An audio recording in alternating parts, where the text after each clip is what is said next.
Et voilà. Bon, on va laisser faire ma diapo titre, puis on va juste vous faire un plan des choses dont j'aimerais discuter avec vous aujourd'hui. Alors, GES et ruminants, on va regarder qu'est-ce qui se passe au niveau du rumen quand un ruminant fabrique des GES. Tous les GES n'ont pas le même effet. Ça suit la discussion qu'on vient d'avoir. Donc, méthane versus... d'ailleurs, il y a un chiffre que je viens d'entendre qui m'a estomaqué.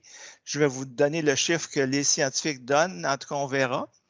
Les méthodologies pour estimer les GES à la ferme, pas pour les comptabiliser dans un système, pas pour faire un inventaire, mais quelle sorte de tuyauterie ou de système qu'on met après une vache pour savoir combien elle produit de gaz à effet de serre. On va faire un petit bilan rapide de l'élevage canadien de production bovine. Consommation de viande des GES, je vais revenir sur Livestock Long Shadow de nos amis de la FAO.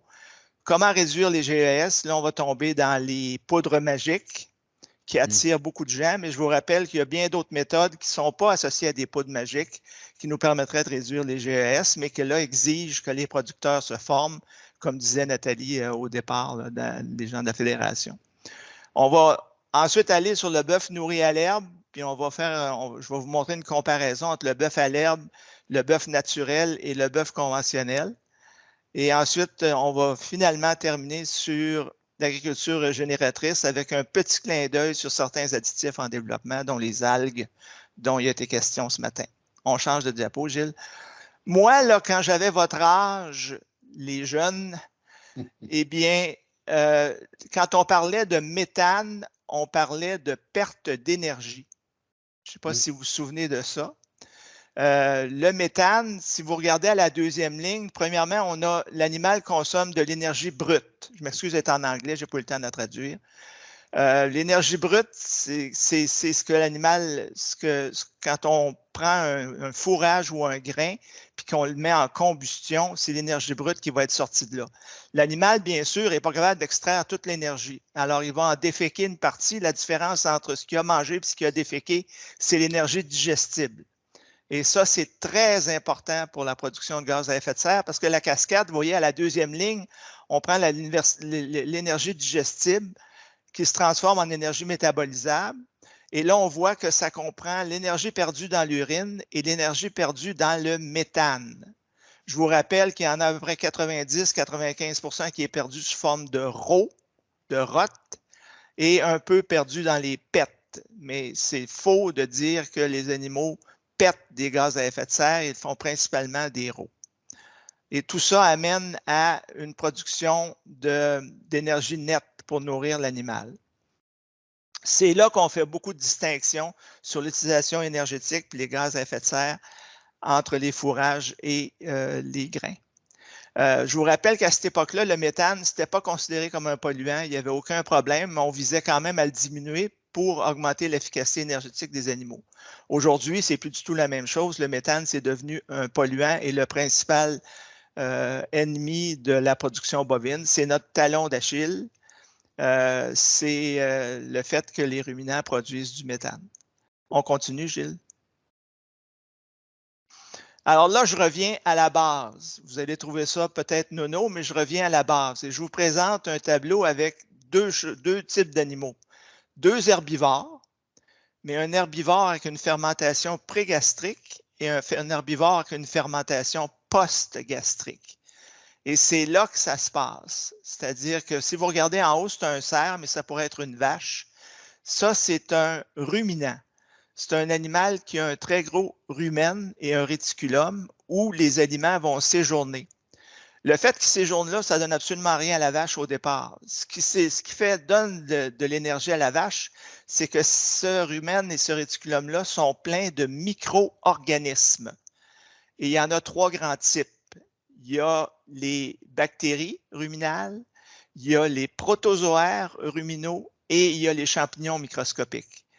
Et ces micro-organismes-là vont s'accrocher, carrément s'accrocher, vont coloniser les particules d'aliments, que ce soit du grain ou du foin, et vont chercher à en extraire l'énergie. Si la digestion se passe au niveau du petit intestin, comme ici en anglais, small intestine, il est trop tard. Là, là on est rendu comme chez nous, comme chez l'humain ou comme un non-ruminant. Et là, il n'y a pas de bactéries ou très peu de bactéries dans le système prégastrique. Donc, on continue. Un petit clin d'œil à la production de veau. C'est la seule diapo que je vais parler de ça, mais c'est parce que je fais un parallèle aussi avec le ruminant. Je vous rappelle que quand un ruminant vient au monde, un veau, un chevreau, un mouton, il n'est pas ruminant. Cet animal-là n'a pas encore de bactéries dans son rumen et ne fermente pas les aliments dans son rumen. S'il y a un problème et que ça fermente dans le rumen, l'animal va ballonner parce que ce qu'il reçoit, c'est du lait qui est plein de lactose. Et là, à ce moment-là, les bactéries prendraient le lactose et produiraient plein de gaz, notamment du CO2, du méthane et de l'oxyde nitreux. Alors, ce qui est important de comprendre, c'est qu'au départ, on ne parle pas d'un ruminant. Et comme dans la production de veau de lait, veau de grain, on maintient le réflexe de la gouttière œsophagienne. Hein. C'est ce qui fait que le lait va passer directement à travers l'œsophage et s'en aller directement à l'autre bout du tube digestif pour que l'animal soit traité comme un non-ruminant. Et donc, ça a un effet très important sur la production de gaz à effet de serre de cet animal-là.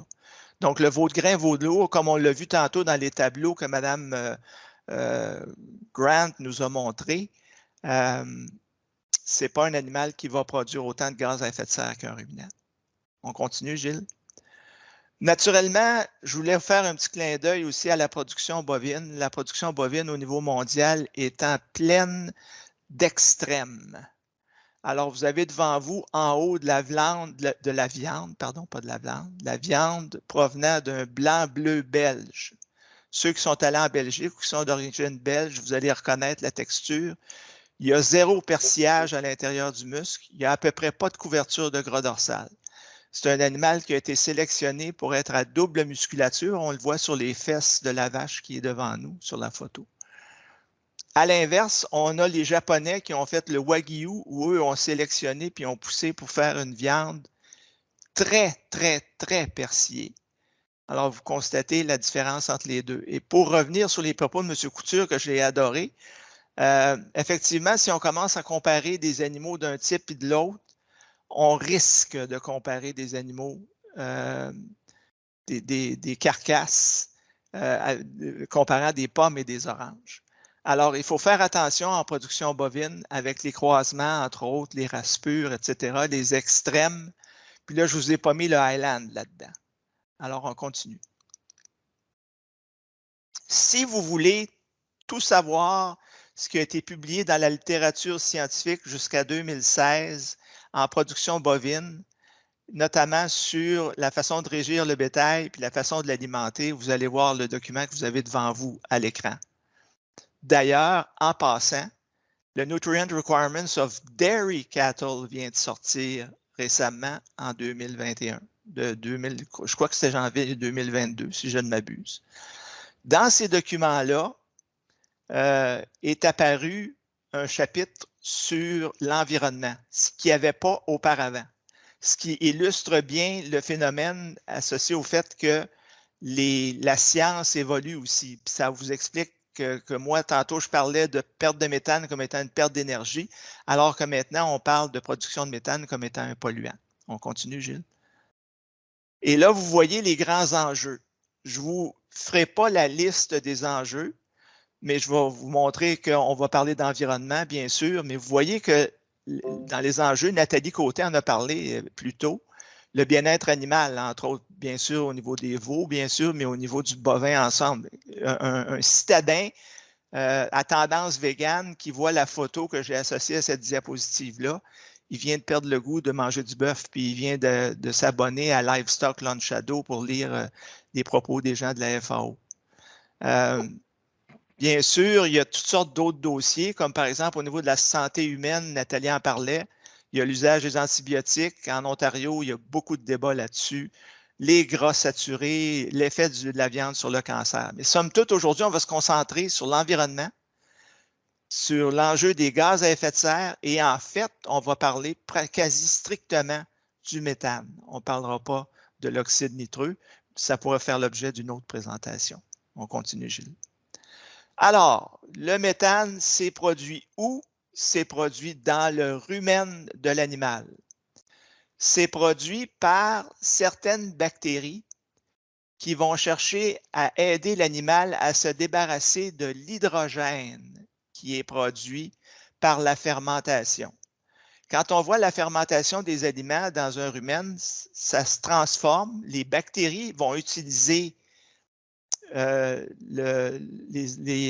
aliments pour se développer, se multiplier. Et comme sous-produit, ils vont donner à la vache, parce qu'une vache qui n'a pas de bactéries dans son rumen, elle ne vit pas, mais ils vont lui donner non pas d'autres bactéries, mais des acides gras volatiles.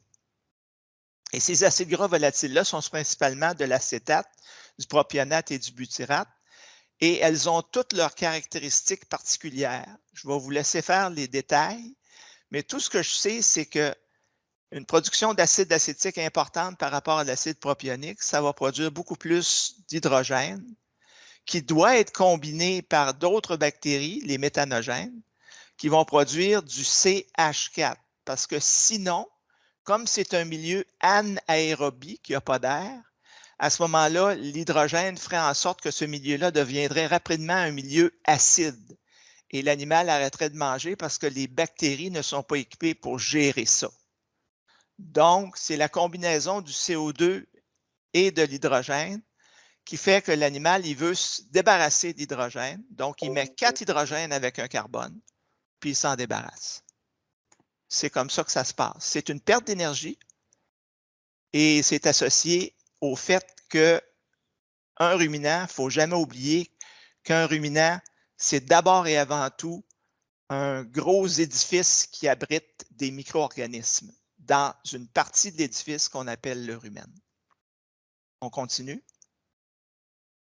Donc, naturellement, tout ça, comme tout dans la nature, il y a des avantages et des inconvénients.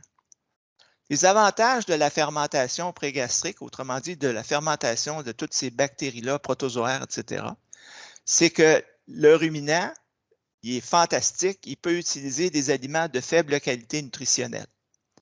Je nous vois tous en train de pâturer l'été pour se nourrir, on ne vivrait pas gras.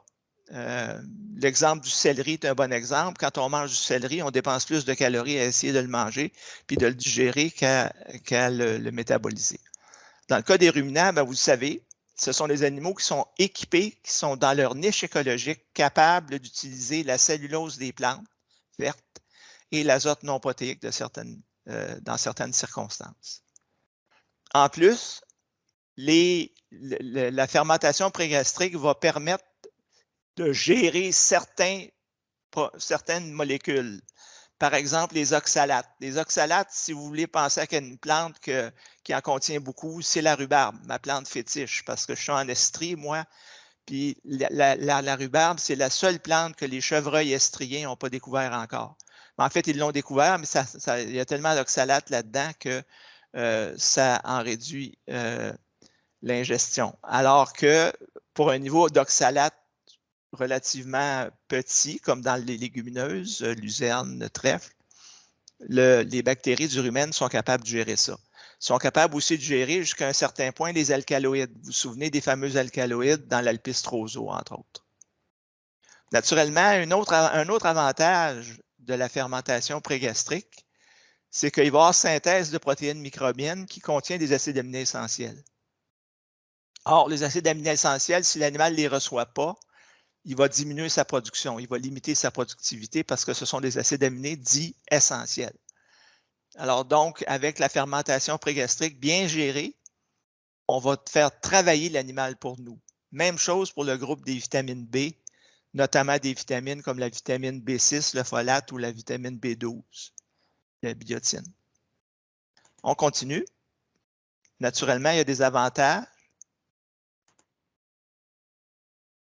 Mais il y a aussi des désavantages. Alors, je reviens pour la troisième fois depuis le début de la présentation sur les pertes d'énergie associées au méthane, 5 à 8 %.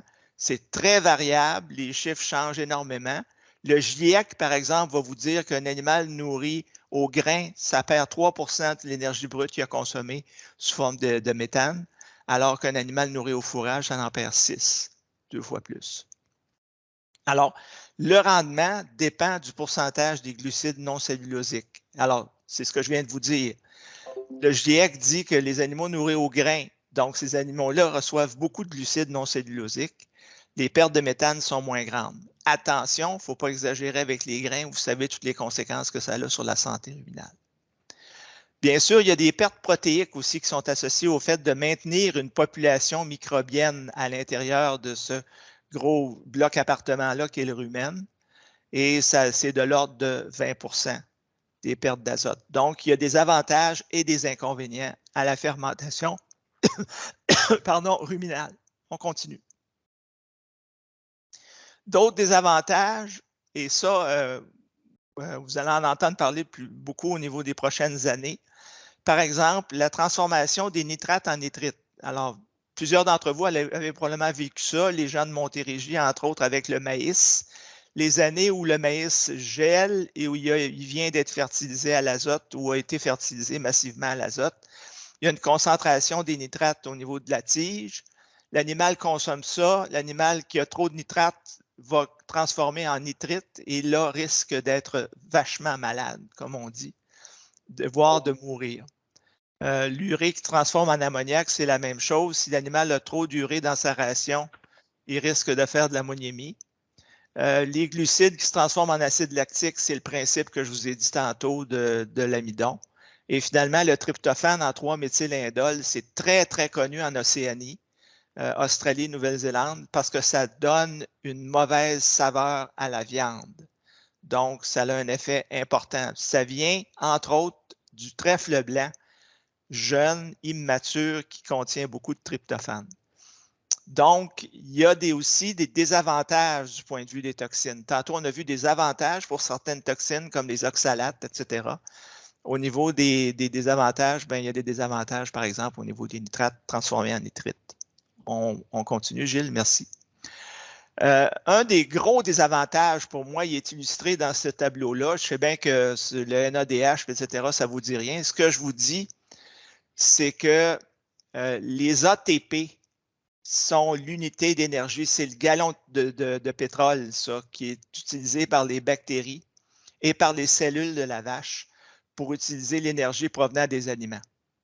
Alors, vous voyez ici que s'il y avait de l'oxygène dans le rumen, puis qu'on lui donnait une mole de glucose, il produirait 30 ATP par mole de glucose. Alors que comme c'est fait dans une situation anaérobie, le rumen, c'est un système qui n'a pas d'oxygène dedans parce que les bactéries sont sensibles à ça. Vous voyez que le rendement en énergie est beaucoup plus faible, 3 à 4 ATP. Alors ça, pour moi, c'est un désavantage majeur de la fermentation prégastrique. On continue. Donc, tout ça me mène à vous parler brièvement de choses qu'on a parlé aujourd'hui. Le CH4, donc le méthane, le N2O, le CO2, puis le O3, c'est l'ozone. Alors, je vous laisse lire ce qui est marqué là, mais somme toute, l'idée, c'est effectivement qu'on essaie de limiter la production de gaz à effet de serre à un niveau adéquat pour s'assurer que la température sur la Terre ne soit pas trop froide. Je vous rappelle que s'il n'y avait pas de couche d'ozone sur la Terre, puis il n'y avait pas de couvert reflétant la chaleur, on serait à une température moyenne de moins 18. Alors là, on se penserait en Gaspésie à l'année, mon cher Eric. Là. Puis là, ça ne serait pas fameux pour l'être humain. C'est une blague. On continue. Alors, vous voyez, encore là, je vous illustre le fameux carbone. Et c'est là que les chiffres de M. Couture, tantôt, j'ai probablement mal compris. Parce que vous regardez en haut à droite, le CH4, il part d'un gros nuage à un moins gros nuage à un moins gros nuage. Selon Frank Mitloehner de l'Université de la Californie à Davis et Hermias Kebreab, son collègue, puis ils l'ont publié dans le Journal of Dairy Science dernièrement, la durée de vie du méthane, c'est environ 12 ans. Alors, c'est un gaz de transition, le méthane. Pendant ces 12 années-là, M. Couture avait raison. Le produit se transforme. Il s'acoquine avec des radicaux libres de type OH et là se transforme pour produire du CO2 et de l'eau. Puis le CO2, si on a un système avec un couvert végétal actif et des racines qui en demandent, va être retourné au sol pour nourrir les racines des plantes. Naturellement, s'il n'y a pas de couvert végétal sur le sol, comme c'est le cas à bien des endroits au Québec, notamment à Montérégie, pendant l'automne, parce que c'est du maïs et des cultures annuelles, bien, il n'y en aura pas de stockage de carbone à ce niveau-là. On continue. Donc, tous les GES n'ont pas le même effet. On vient de le dire, on y a touché. Allons voir qu'est-ce qu'on veut dire par là. Alors, je attire votre attention sur la partie supérieure du tableau qui a été publié, ça vient du GIEC, ça a été publié dans un document du MAPAC, c'est là que je l'ai sorti, donc un document de votre employeur. Et là, vous voyez, premièrement, la formule, on la connaît, la hausse observée depuis 1750. Alors, on voit qu'au niveau du méthane, la hausse est importante. Donc, il ne faut pas se mettre la tête dans le sable. Le méthane, c'est notre talon d'Achille. Il faut travailler là-dessus pour essayer de le réduire. La durée du séjour, je viens de vous le dire. Le dioxyde de carbone, 200 ans, variable. Le méthane, 12 plus ou moins 3 ans. Et le protoxyde d'azote, 120 ans. Et là, vous avez un PRG à 100 ans de 1, 23 et 310. Alors, on voit que le PRG du méthane est important par rapport au CO2, mais n'est pas aussi important que certaines études le laissent entendre. On continue, Gilles. Ensuite, une autre chose aussi qui est importante lorsque vous lisez des documents sur les gaz à effet de serre et le méthane en particulier, c'est la façon dont les données ont été rapportées. Par exemple, ici, vous avez des données présentées par le Dr Shawki Benchar, qui est un spécialiste des gaz à effet de serre. Shawki a eu beaucoup d'argent des producteurs de lait dans les dernières années pour établir l'empreinte carbone de la production laitière canadienne. Donc, il a fait beaucoup de projets. On va y revenir. Puis, il rapporte les données en général sous cette forme-là. Puis, on pourrait rajouter une quatrième boîte où on garderait le méthane en pourcentage, en mégajoules, en pourcentage par des mégajoules totales de la production. Moi, ce que je favorise définitivement, c'est les grammes de CH4 par kilogramme de produit. Ici, c'est marqué lait, ça aurait pu être marqué viande, ça aurait pu être marqué d'autres choses. Moi, ce que je veux savoir, c'est quoi l'efficacité d'utilisation du méthane dans la production soit de lait ou de viande, parce que ça va me permettre de savoir si je suis capable d'améliorer cette efficacité-là. On continue. Maintenant, on a parlé des GES, on a parlé de leur effet divers. Ça a été très, très bref, je le comprends très bien. Mais là, je veux vous attirer votre attention sur les méthodologies pour estimer les GES. Ce n'est pas les méthodologies pour les comptabiliser. Ça n'a rien à voir avec les analyses de cycle de vie ou d'inventaire. Ça n'a rien à voir avec ça a à voir avec les données qui servent à faire ces inventaires-là. Et vous voyez les principales méthodes in vivo. Vous avez les chambres respiratoires. Je vais vous montrer des photos, vous allez voir ce que c'est. Le SF6, qui est un marqueur, le SF6 qui est un marqueur, parce que les chambres respiratoires, vous mettez une vache dans une chambre respiratoire, vous essayez d'estimer sa consommation ou sa production de méthane au pâturage. Je vous laisse deviner que vous n'êtes pas tellement dans des conditions réalistes. Donc, les chercheurs ont développé des méthodes où les animaux pouvaient se transporter au pâturage avec, comme le SF6, et aussi une méthode hybride entre les deux qui est très populaire dernièrement, dans les dernières années, la méthode Green Feed. Je vais vous montrer des photos aussi. Naturellement, il y a aussi la méthode in vitro. Moi, j'ai utilisé beaucoup d'érumènes artificiels dans ma carrière avec tous les avantages et les inconvénients que ça a. Si je vous dis précision, répétabilité des données, c'est certain que les chambres respiratoires sont nettement supérieures aux autres méthodes. Et comme ça détermine la production ou la proportion de l'énergie brute qui est utilisée par une vache de boucherie ou un bovin pour produire du méthane, bien, c'est sûr que ça a une influence sur la vie de M. Couture à ce moment-là. Ça a une influence sur les inventaires, ça a une influence sur les analyses de cycle de vie. Alors moi, quand je vois les gens fendre les cheveux en quatre au niveau des données avec des valeurs, de mettre des valeurs absolues, je lève les yeux au ciel parce que c'est extrêmement variable et c'est extrêmement difficile à mesurer de façon précise. Allons voir les méthodes une après l'autre. Alors, on y va, Gilles. Les chambres respiratoires. Alors, voilà, vous êtes à Lennoxville, au Centre de recherche d'agriculture agroalimentaire Canada. Ils ont mis les vaches face à face, question d'éthologie, que la vache ne se sente pas trop seule dans sa chambre respiratoire. On continue. Très, très cher, les chambres respiratoires avec tous les systèmes de mesure. En fait, c'est un bilan de masse. L'entrée de méthane est quantifiée, la sortie de méthane est quantifiée. Puis là, ben, comme il y a deux chambres, Shaoki fait varier les rations ou la régie ou des choses comme ça. Alors, c'est ceux qui aiment lire, là, allez voir dans le Journal of Dairy Science.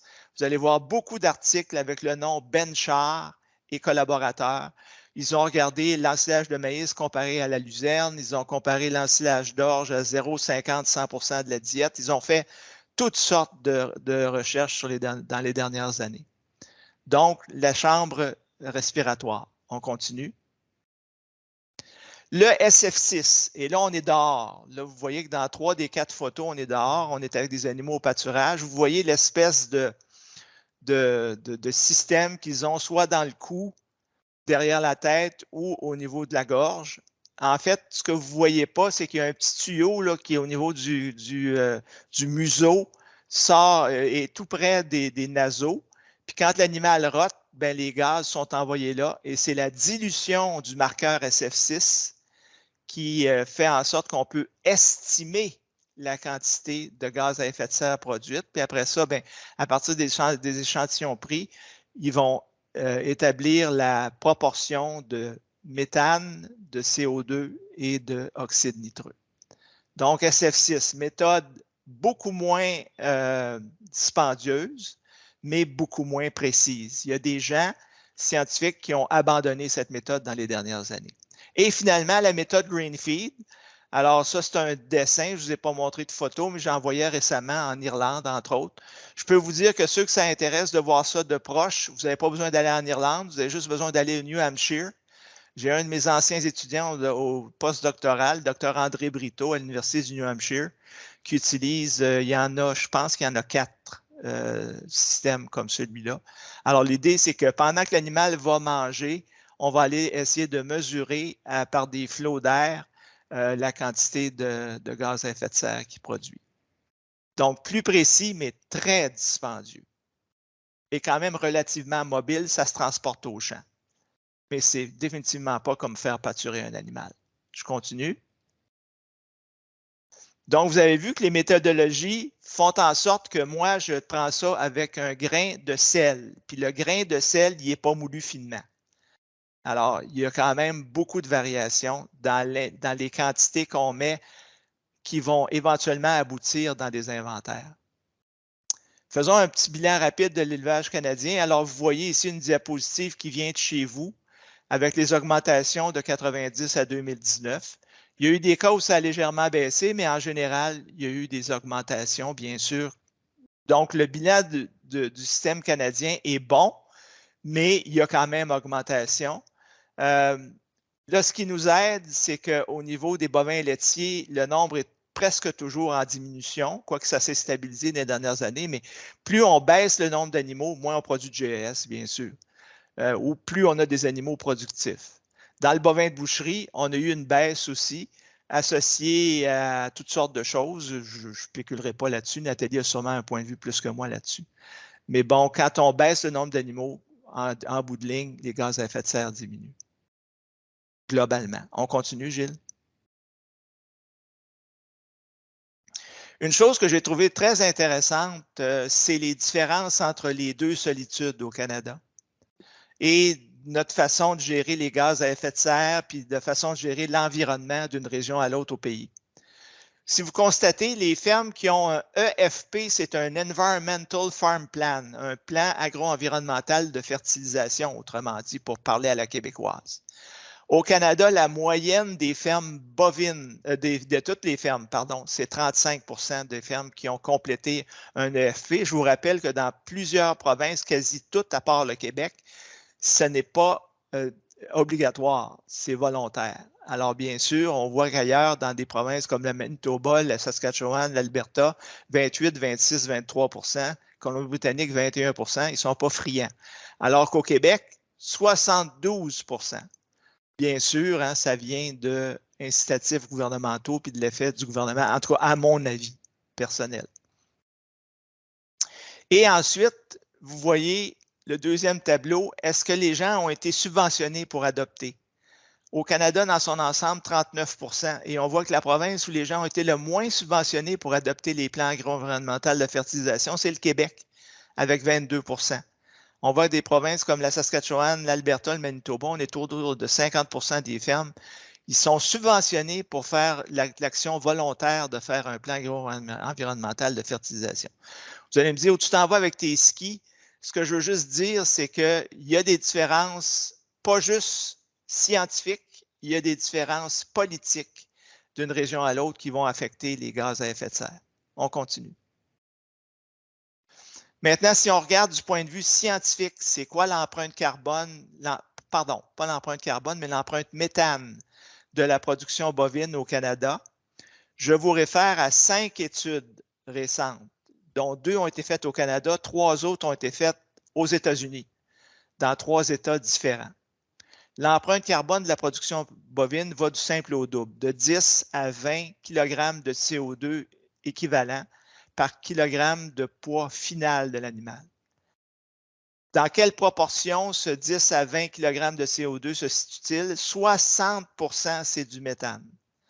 Donc, même si c'est un gaz à effet de serre qui est moins important dans les inventaires en termes de quantité, c'est un gaz à effet de serre qui est très important en termes de proportion, 60%. On continue. D'où vient-il dans la production bovine, dans la façon de produire du bœuf, dans les différentes étapes? Selon ma collègue Karen Beauchemin de Agriculture Canada à Lethbridge, qui a les mêmes chambres que Shaoki Benchar, mais elle travaille avec des bovins là-bas à Lethbridge. Selon elle et la littérature scientifique qu'elle a revisée, 64 à 80% du total du méthane produit dans un cycle de production de viande bovine provient du méthane, donc provient de la phase vache-veau, pardon. Alors, c'est quand même hyper important. Comme au Québec, on est d'abord et avant tout des producteurs de vache-veau. C'est à cette étape-là, à mon avis, que si on a des efforts à mettre, c'est là qu'ils devraient être mis. Quand on voit au niveau de la finition, 12 à 16%, ça illustre très bien le fait que quand on finit des bœufs, que ce soit dans l'ouest ou dans l'est du Canada, on travaille avec des drèches de distillerie. Dans le cas de l'est du Canada, c'est des drèches de distillerie de maïs. Dans le cas de l'ouest, c'est des drèches de distillerie de blé. Et ce sont des aliments qui vont produire une fermentation ruminale de type propionique. Donc, moins d'hydrogène à se débarrasser sous forme de méthane. Alors que dans la phase vache-veau, il est très rare au Canada qu'on voit des gens qui nourrissent des animaux dans la phase vache-veau avec des proportions de l'ordre de 80% de drèche. Les gens vont plutôt donner un peu de drèche pendant l'hiver, des choses comme ça, mais principalement, surtout dans la période de pâturage, les vaches et les veaux vont être nourris principalement en forte majorité de fourrage. Or, les fourrages vont produire une fermentation ruminale de type acétique qui va produire beaucoup d'hydrogène et on va devoir s'en débarrasser. Donc, vous voyez les scénarios de production en bas. Donc, oui, Gilles, on continue, s'il te plaît.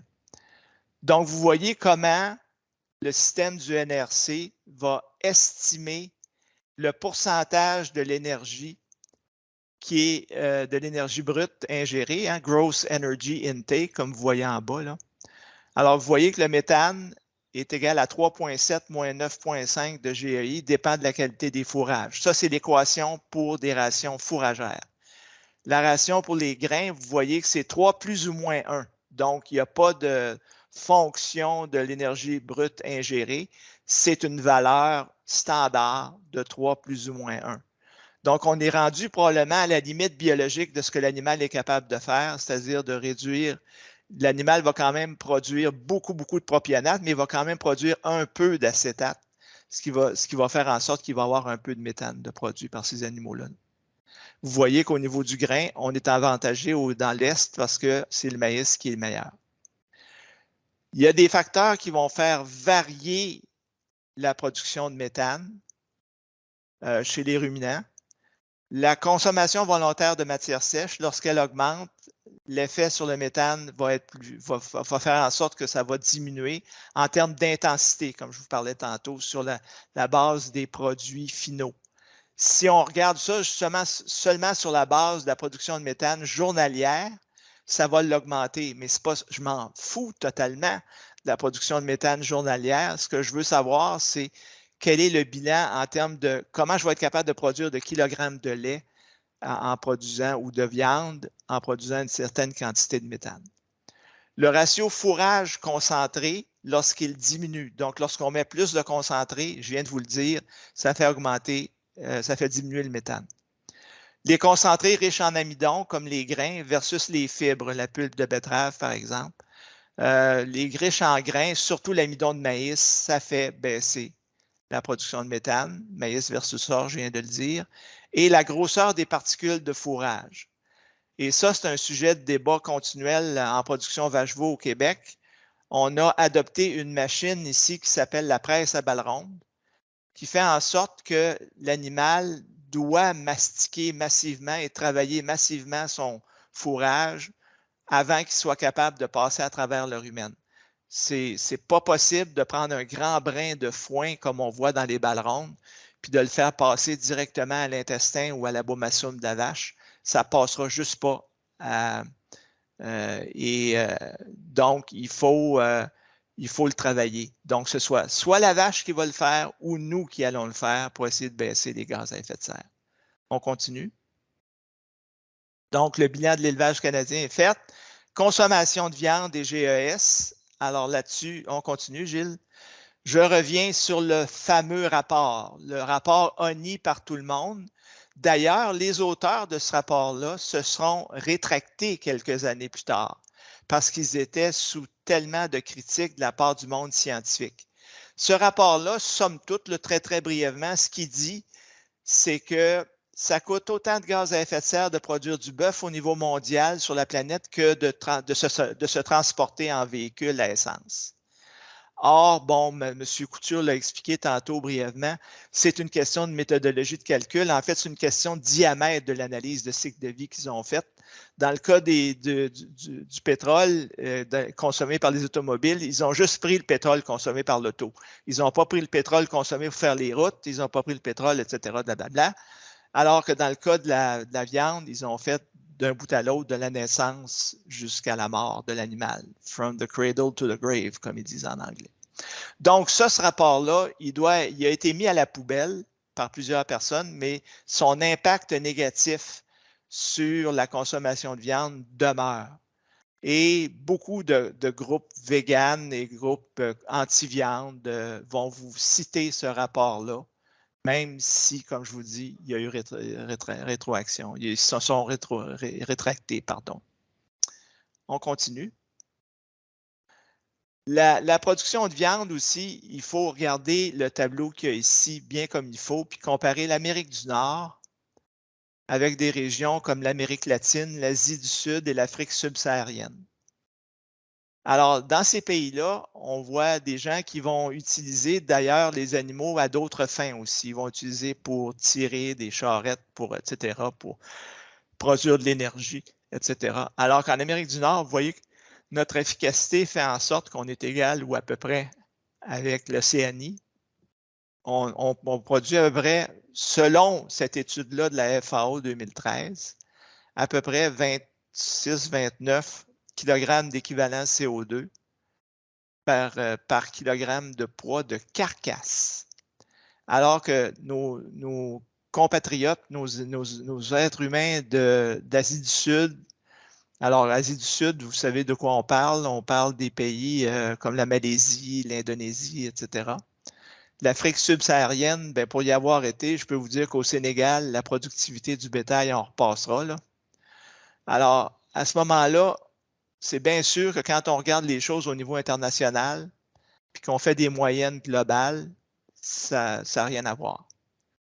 Alors, il faut rappeler aux Nord-Américains que ce qu'on fait ici, c'est pas juste pour le fun de les faire engraisser, là, puis de leur faire pogner le cancer. C'est que c'est une production qui est très efficace. On continue. Alors maintenant, on arrive au crunch. Comment réduire les GES? Je sais que vous avez hâte d'entendre ça. Je répète, là, je répète des choses, donc je vais y aller rapidement. Le rumensin, c'est un effet qui, selon certains, est de courte durée, selon d'autres, est de longue durée. Je vais vous montrer des diapos bientôt où est-ce que l'effet sur 6 mois est demeuré pareil. Donc, il y a quand même des variations, mais c'est intéressant de constater que les gens qui veulent réduire leur empreinte environnementale et qui font du bœuf à l'herbe, ils ne mettent pas de rumensin dans la ration et ou de Bovatec. C'est sûr que l'effet n'est pas de même dans les rations fourragères, mais on jette un peu le bébé avec l'eau du bain, je trouve, dans le cas de la production bovine à l'herbe. Le 3-nitroxypropanol, vous avez vu dans le produit que je pense que c'est Nathalie qui l'a mentionné, BAVAER, ben, ce produit-là en contient. Au niveau des nitrates, je vous ai dit tantôt que les nitrates, c'était un poison potentiel pour les bactéries du rumen. Par contre, les bactéries du rumen, ça s'adapte à beaucoup de choses. Or, il y a des chercheurs qui ont démontré que si on adaptait les bactéries du rumen des bovins aux nitrates, on pourrait augmenter les niveaux de nitrates dans la ration, ce qui fait qu'il y a moins d'hydrogène qui s'en va pour être transformé en CH4. Autrement dit, les méthanogènes n'utilisent pas les nitrates.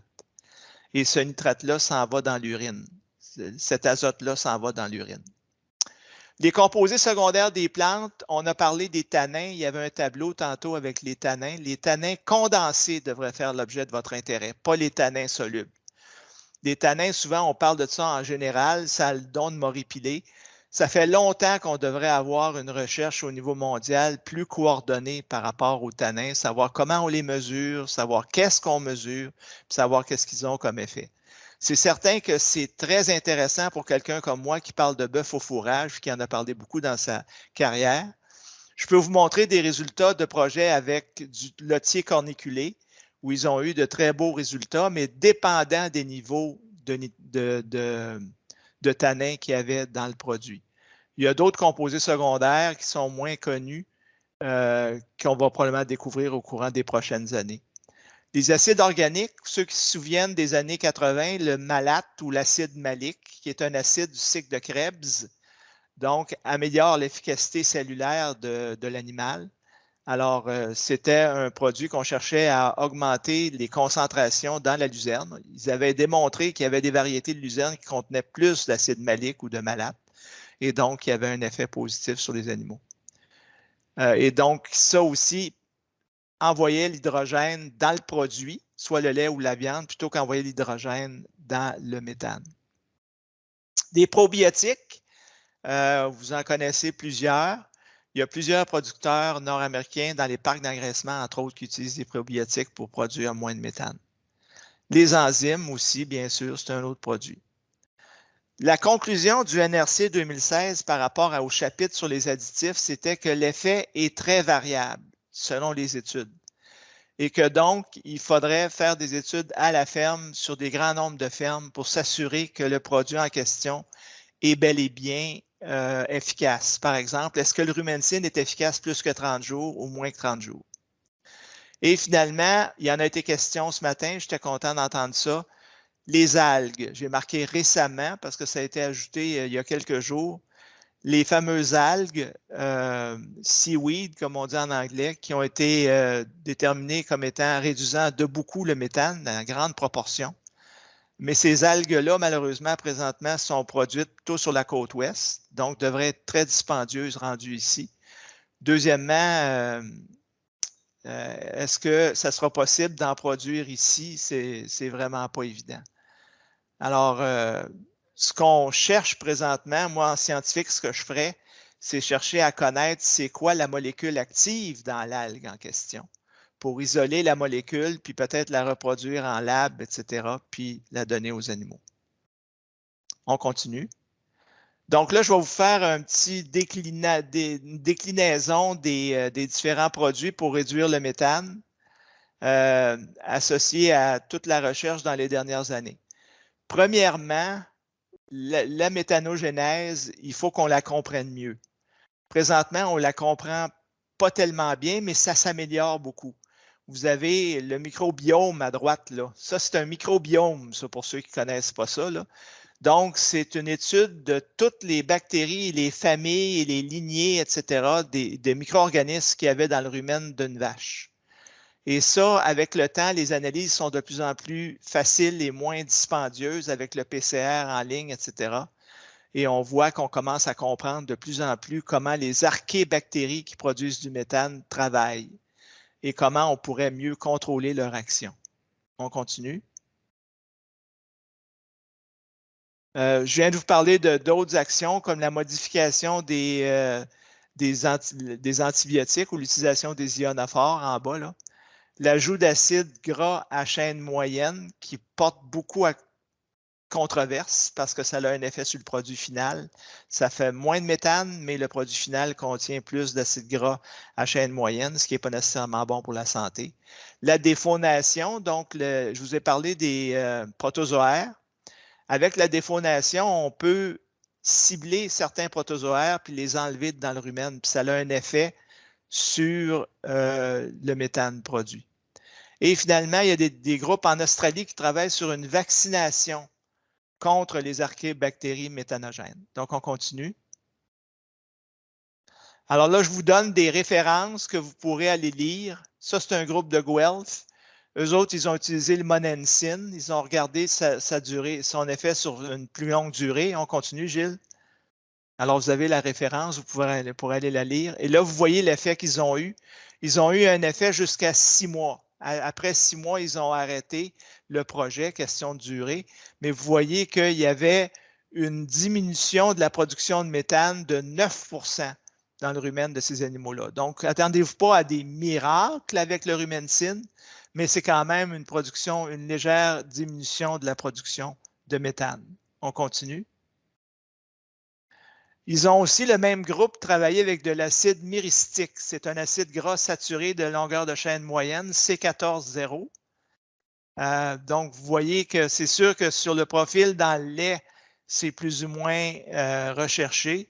Par contre, vous voyez qu'ici, ils ont eu une baisse de production de méthane de 36 avec une complémentation sur base 5 de la matière sèche de la ration. Alors oui, effectivement, l'ajout de certains gras, comme les palmistes, etc., va permettre de réduire le méthane en général. D'ailleurs, si vous lisez les travaux de Chauki Benchar, il va vous le mentionner, et ou de Karen Beauchemin, que ça peut être intéressant du point de vue méthane de donner des gras. Le problème, moi, que je me pose à ce moment-là, c'est est-ce qu'on ne crée pas un problème pire en mettant ça dans le produit final, soit le gras de la matière grasse de la viande ou le gras du lait. On continue. Et vous voyez la défaunation. Ça, c'est les Français qui travaillent là-dessus. Ils ont donc travaillé avec des produits qui servaient à défauner ou à diminuer certains types de protozoaires. Un type en particulier qui est Anthodidium caudatum que vous voyez en bas. Alors, si on descend, encore Gilles. Alors, ils ont réduit. Ah, je m'excuse, je pensais que je l'avais. Il était probablement plus bas dans la diapo, puis je ne l'ai pas vu. Mais ils ont réduit quand même considérablement encore la production de méthane. Bien sûr, toujours, c'est dans des conditions expérimentales. Ça ne tient pas compte de l'analyse du cycle de vie, ça ne tient pas compte des inventaires, mais il reste, comme je vous dis, ça tient compte de la biologie de l'animal et de comment on va faire pour essayer de réduire le méthane. Et là, vous avez la fameuse vaccination, le fameux groupe australien que je vous recommande d'aller voir. C'est intéressant ce qu'ils font. Si on y arrivait, bien, vaccination, on en a parlé énormément dans les dernières années, bien, ça serait un peu la même chose au niveau des bovins, des ruminants en général. On continue. Donc, là, ça m'amène à vous parler de... On a d'autres méthodes pour réduire les gaz à effet de serre en produisant du bœuf. Est-ce que le bœuf nourri à l'herbe est une de ces méthodes-là? Alors, on continue, Gilles. Le bœuf nourri à l'herbe, d'abord, ça, c'est une diapo qui vient du dernier NRC. Vous allez constater qu'en bas, c'est marqué que l'augmentation du marché du grass-fed beef aux États-Unis ou grass-finished est de 20 % par an. Donc, il y a un engouement présentement et je le vois au Québec. Moi, je donnais des cours jusqu'à récemment, avant que mon cancer éclate, où je donnais des cours sur le bœuf à l'herbe et je m'en fais encore demander. Il y a de plus en plus de gens qui vont soit de un, du consommateur exiger que le bœuf soit produit à l'herbe, de deux, du producteur qui veut absolument produire du bœuf à l'herbe à cause des caractéristiques spécifiques. Qu'est-ce que ça a comme effet comme gaz à effet de serre? Continuons. Ah, avant de faire ça, je m'excuse, j'ai oublié des petits bouts là. Au Québec, d'abord, du bœuf à l'herbe, ce n'est pas défini. Alors, le bœuf à l'herbe d'Éric en Gaspésie peut être très différent du bœuf à l'herbe d'Antoine au Lac-Saint-Jean et très différent du bœuf à l'herbe en Montérégie. Il n'y a pas de normes au Québec et au Canada. Alors qu'aux États-Unis, c'est la norme que je me sers pour donner mes cours. Allez télécharger à l'adresse en bas, là, vous allez voir, ça c'est en 2020, elle a peut-être changé encore. Ça, c'est les standards d'alimentation à l'herbe pour tous les types de production à l'herbe. On continue. Voici une étude de Jude Capper, le chercheur à l'Université de l'État de Washington, dans l'ouest des États-Unis. Elle a comparé, regardez le titre, est-ce que les fourrages sont toujours plus verts que les grains? Une comparaison de l'impact environnemental de bœuf conventionnel, donc du bœuf recevant du grain, quasi ad libitum, avec des ionophores, des implants, etc. Le bœuf naturel, lui, c'est la même alimentation, mais recevant pas les hormones et pas les ionophores, donc pas de monensine. Et le grass-fed, où est-ce que là, on était à une alimentation 100% à l'herbe et pas d'hormones, pas d'antibiotiques. Et elle a comparé les trois systèmes. Alors, voyons les résultats. Alors, je ne vous lirai pas complètement le sommaire, vous pourrez le lire, mais ce qu'elle dit, c'est que le bœuf conventionnel produit moins de gaz à effet de serre que le bœuf à l'herbe. Bon, alors déjà là, elle dit la même chose que bien des gens disent. Mais le problème, c'est que quand on lit pas seulement le sommaire de l'article, mais qu'on lit l'article au complet, on change, Gilles. Là, on se retrouve à la page 131. Puis à la page 131, vous allez remarquer que Mme Capper, ce qu'elle dit, c'est que la séquestration de carbone dans le sol et le CO2 produit à travers la respiration des animaux étaient considérés comme étant équivalents dans les trois systèmes de production. Donc, elle, ce qu'elle dit, c'est qu'il y a autant de séquestration de carbone dans le sol avec un système conventionnel où est-ce que les sols sont à nu une bonne partie de l'année, puis que le reste du temps, ils sont travaillés par rapport à du bœuf à l'herbe. Ça a le don de me hérisser le quelques poils que j'ai sur les bras. Parce que ce que ça veut dire, c'est qu'elle n'a pas tenu compte de la séquestration de carbone. Or, la séquestration de carbone, c'est compliqué, comme disait M. Couture, mais il faut s'y attaquer absolument parce que ça change drôlement le portrait final de la chose. Si on tient compte de d'autres études qui ont montré que la séquestration de carbone est beaucoup supérieure dans le cas des alimentations à l'herbe lorsque les pâturages et les fourrages sont bien gérés, ben là, on a un bilan qui est tout à fait favorable, un bilan méthane tout à fait favorable pour le bœuf à l'herbe. On continue. Alors, vous voyez ici la flèche vers le bas, La quatrième flèche à partir de la gauche, c'est le CO2 qui est capté par le sol, l'échange de CO2 entre le sol et l'atmosphère. Vous les connaissez, ces diapositives-là. Or, ces échanges-là sont cruciaux dans le bilan global de l'entreprise au niveau du méthane. Parce que le méthane, comme on l'a vu, va durer dans l'environnement, dans l'atmosphère à peu près 12 ans. Puis là, il y a du CO2 puis de l'eau qui vont être produits. Puis là, ils vont revenir dans les cycles et le CO2 va devoir être capté par quelque chose. Sinon, il va retourner dans l'environnement. On continue. Donc, c'est pour ça que je vous ai mis une liste de pratiques visant à stocker le carbone dans le sol. J'imagine qu'il y en a plusieurs qui la connaissaient à peu près par cœur, cette liste-là. Mais je vous attire le point 1 et le point 3. Réduction du travail du sol et diminution des périodes de jachère. Là, je vous laisse lire le reste. On continue. Ouais, ça, c'est pas, désolé, c'est pas une bonne suite, mais bon. Il reste que, une autre chose qu'on peut faire aussi pour produire du bœuf à l'herbe de façon intéressante, c'est pas seulement de stocker du carbone, mais c'est de prendre un animal qui a la bonne ossature, frame score, frame size. Nous, au Québec, on a abondance de fourrage. Dans l'Est de l'Amérique du Nord, on a abondance de fourrage. Donc, on travaille en général avec des grosses vaches. Charolais, Cimental, pour ne pas nommer les races. Alors que dans le bœuf à l'herbe, si on veut produire un produit dans un délai de temps qui soit raisonnable, avec une carcasse qui soit raisonnable, on devrait travailler, selon les spécialistes américains, avec une vache qui a une ossature d'à peu près 1000 livres. Donc, on parle à ce moment-là de d'autres races, des races anglaises, bien sûr.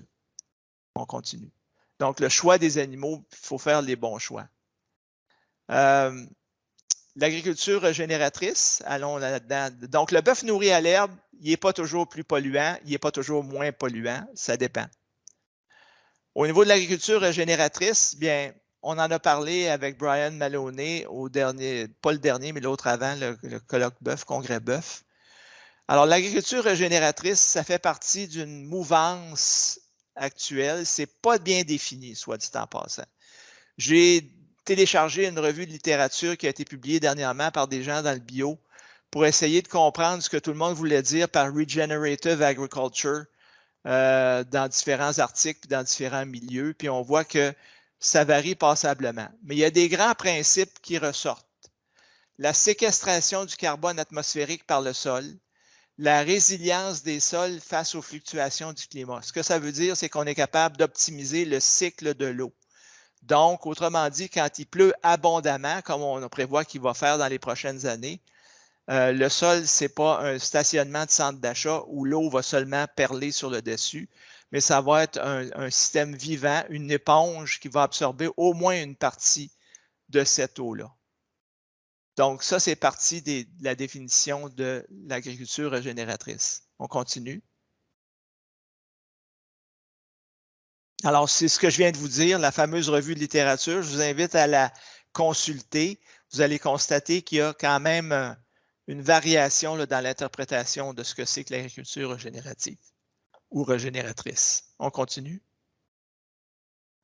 Somme toute, par exemple, je l'ai montré tantôt, les choses qui sortent là, c'est l'agriculture sans labour, la gestion holistique du pâturage, puis l'intégration des animaux, mes chers amis.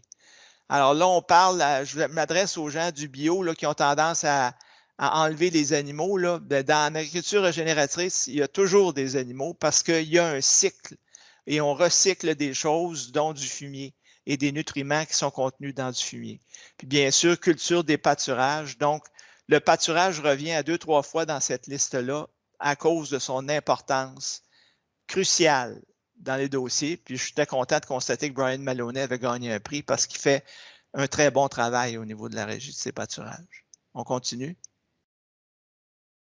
Et là, vous voyez l'adoption du pâturage. Je me permets de faire une parenthèse sur le pâturage. Regardez l'adoption dans les différentes régions du Canada.